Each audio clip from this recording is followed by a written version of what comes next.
Let's talk about some video magic.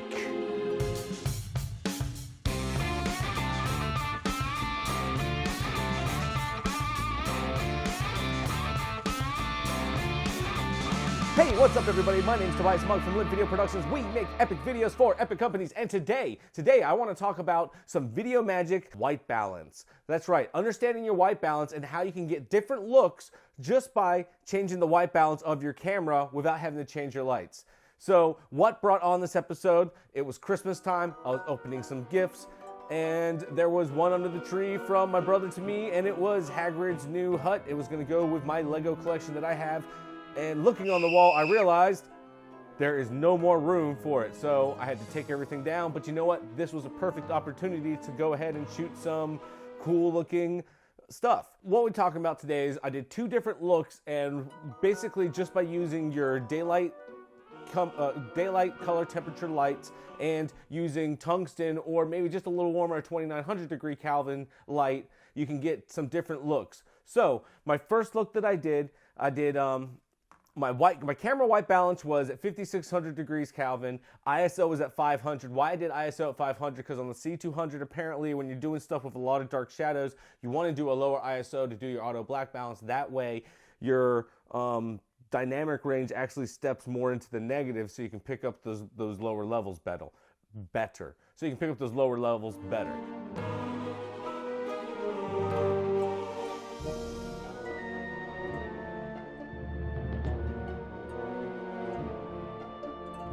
We're at 5600. This is kind of a dusk dawn look. I only used 4 lights for this. What I did is I had the 4 bank kind of right overhead of Hogwarts. I had 5600 degree Kelvin tubes in there, kind of as like a nice 3/4 backlight. There was an Arri 300, and I just had some opal diffusion on that, so that's a tungsten 3200 degree Kelvin look. I had a BarFly that was daylight lamped, and then I put some, I think it's a 1/8 ZTO color trans orange. That's gonna bring the color temperature down just a little bit, so from 5600, probably around 5000 Kelvin. And then I had a white backdrop, and on the white backdrop, I did some 2900 degree Kelvin lamps, and that's what then gave me that really warm look. Everything has a very autumn look to it, very warm dusk, the magic hour, and this is because I have the camera white balance to 5600, so that overhead light is the white balance. That's why that's there, and then that area that's coming in behind them is really warming everything up, looking like the setting sun and giving you that warm light.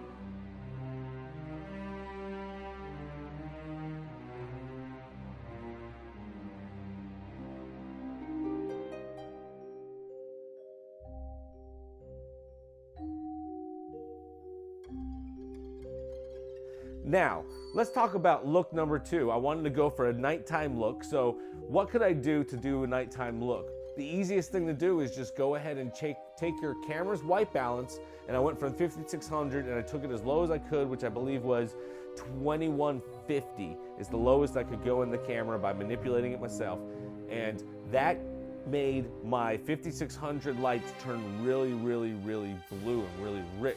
It gives us this really very moonlight-esque look to it.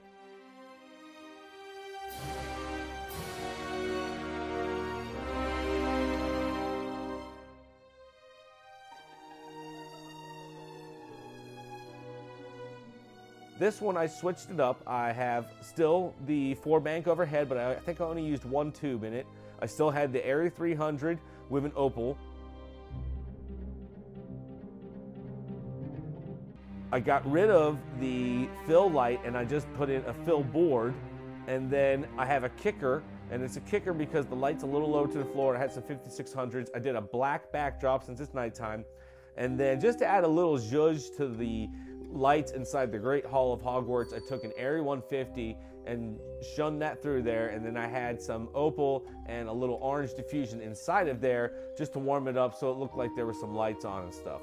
Looking at the two looks, you can see we went from a daytime look just by having our white balance at 5600 and then changing our camera's white balance to, I'm just going to say 2100, 2150. We managed to make that daytime look nighttime. So without having to change too much stuff up, I did change the backdrop and that kind of thing, but the main lights didn't change. That Arri 300 and the overhead Kino Flo 4-bank, those were the same color temperature lights. All I did was change the color temperature in camera.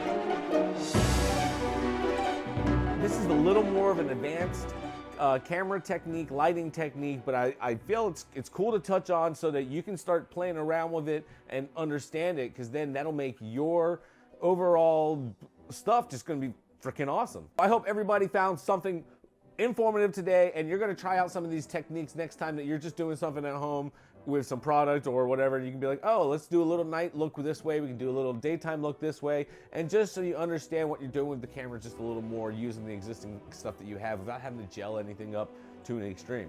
Are you doing something similar to this? Go ahead and comment below. Tell us what you're doing so that the community can find out, we can share with each other, because that's the coolest thing about all this. Until next time, my name is Tobias Mugg from Lit Video Productions. We make epic videos for epic companies. Peace!